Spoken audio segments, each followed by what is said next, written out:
2 or 3 weeks after this, as we came into the yard rather late in the evening, Polly came running across the road with the lantern. She always brought it to him if it was not very wet. "It has all come right, Jerry. Mrs. Briggs sent her servant this afternoon to ask you to take her out tomorrow at 11 o'clock. I said, yes, I thought so, but we supposed she employed someone else now." "Well," said he, "the real fact is, Master was put out because Mr. Barker refused to come on Sundays, and he has been trying other cabs, but there's something wrong with them all. Some drive too fast, and some too slow, and the mistress says there is not one of them so nice and clean as yours, and nothing will suit her but Mr. Barker's cab again." Polly was almost out of breath, and Jerry broke out into a merry laugh.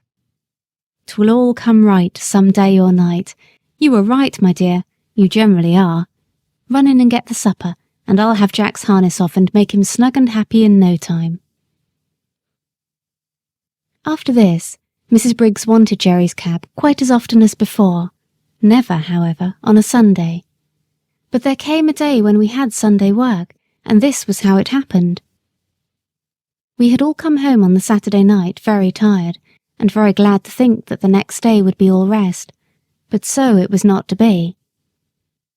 On Sunday morning, Jerry was cleaning me in the yard, when Polly stepped up to him, looking very full of something. "What is it?" said Jerry. "Well, my dear," she said, "poor Dinah Brown has just had a letter brought to say that her mother is dangerously ill, and that she must go directly if she wishes to see her alive. The place is more than 10 miles away from here, out in the country, and she says if she takes the train she should still have 4 miles to walk. And so weak as she is, and the baby only 4 weeks old, of course that would be impossible.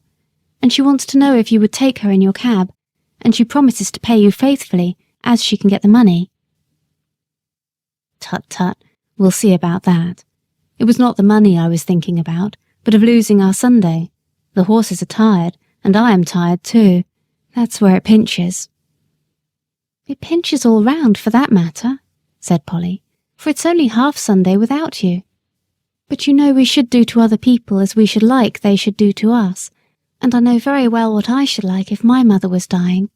And Jerry dear, I'm sure it won't break the Sabbath, for if pulling a poor beast or donkey out of a pit would not spoil it, I'm quite sure taking poor Dinah would not do it."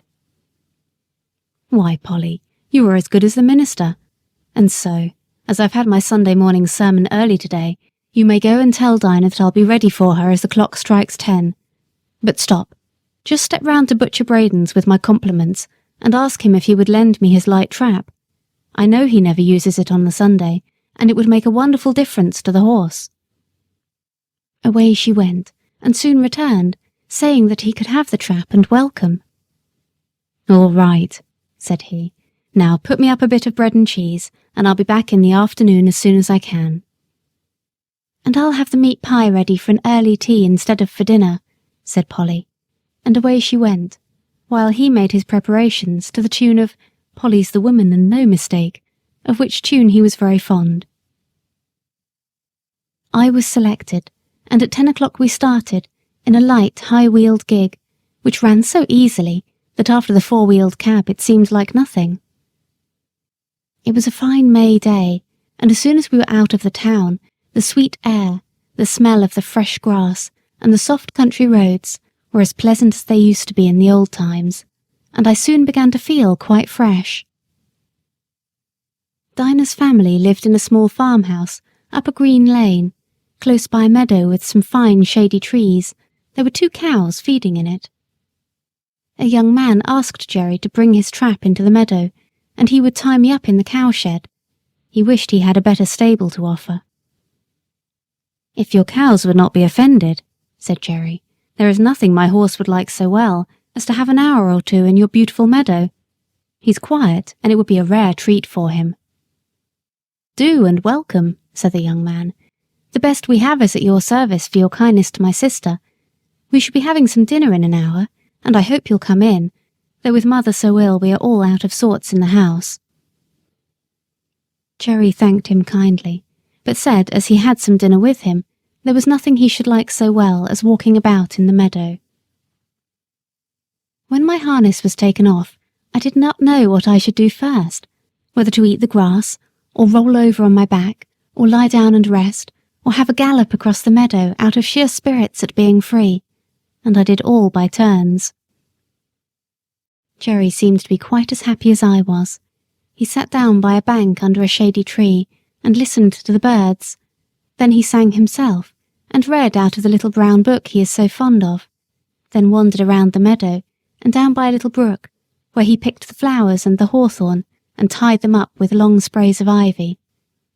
Then he gave me a good feed of the oats which he had brought with him, but the time seemed all too short.